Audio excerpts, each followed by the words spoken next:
শিক্ষামন্ত্রীর পদত্যাগের দাবিতে শিক্ষার্থীরা মানিক মিয়া এভিনিউয়ের সামনে এসে বেশ কিছুক্ষণ থেকেই বিভিন্ন স্লোগান দিচ্ছিলেন এবং এই মুহূর্তে তাদেরকে ছত্রভঙ্গ করে দিচ্ছে আইনশৃঙ্খলা রক্ষাকারী বাহিনী।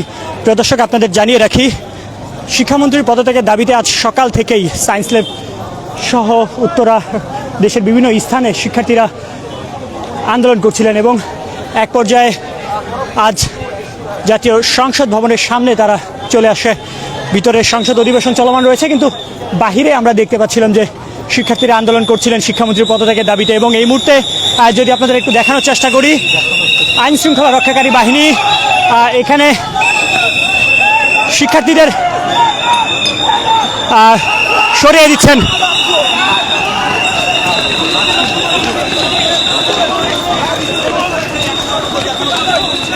শিক্ষার্থীদের দিক থেকে আমরা দেখছিলাম সিগন্যালের দিকে রয়েছি আমরা, এবং ধানমন্ডি যাওয়ার যে সড়কটি রয়েছে সেই সড়কে শিক্ষার্থীদের সরিয়ে দিতে, ছত্রভঙ্গ করতে আইন শৃঙ্খলা রক্ষাকারী বাহিনী এসে উপস্থিত হয়েছেন।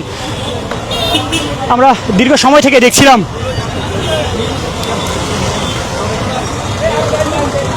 সময় থেকে দেখছিলাম মানিক মিয়া এভিনিউয়ে অর্থাৎ জাতীয় সংসদ ভবনের যে প্রবেশদ্বারটি রয়েছে সেই প্রবেশদ্বারের সামনে আন্দোলনকারী শিক্ষার্থীরা এখানে অবস্থান করছিলেন।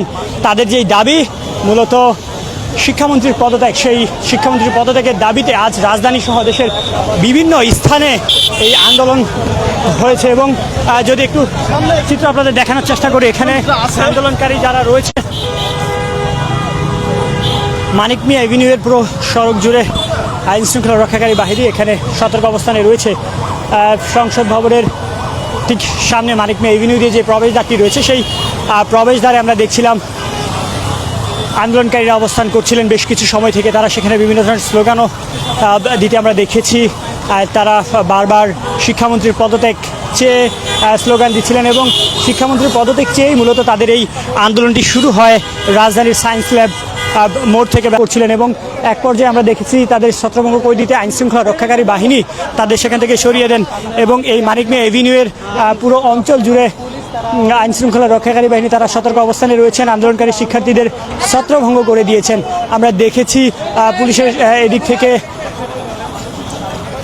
লাঠিচার্জ করা হয়েছে এবং অপরদিকে যদি আপনাদের বলি, শিক্ষার্থীদের দিক থেকে মূলত আমরা লক্ষ্য করেছি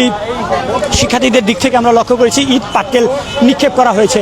মানিক মিয়া এভিনিউয়ের পুরো সড়ক জুড়েই এই মুহূর্তে আইন শৃঙ্খলা রক্ষাকারী বাহিনী রয়েছেন। শিক্ষার্থী মানিক মিয়া এভিনিউয়ের যান চলাচল বন্ধ করে দেওয়া হয়েছিল, কোনো প্রকার যানবাহন চলাচল করতে পারছিল না। তবে এখন যদি আপনাদের দেখানোর একটু চেষ্টা করি, এখানে যান চলাচল একপাশে স্বাভাবিক রয়েছে, একপাশ দিয়ে যান চলাচল করতে পারছে। শিক্ষামন্ত্রীর পদত্যাগের দাবি চেয়ে আজকে বেলা 11টা থেকে এই আন্দোলনটি শুরু হয়, যেটি শিক্ষা ভবনে গিয়ে বেশ কিছুক্ষণ ছিলেন এবং এক পর্যায়ে তারা জাতীয় সংসদ ভবনের সামনে এসে উপস্থিত হয়।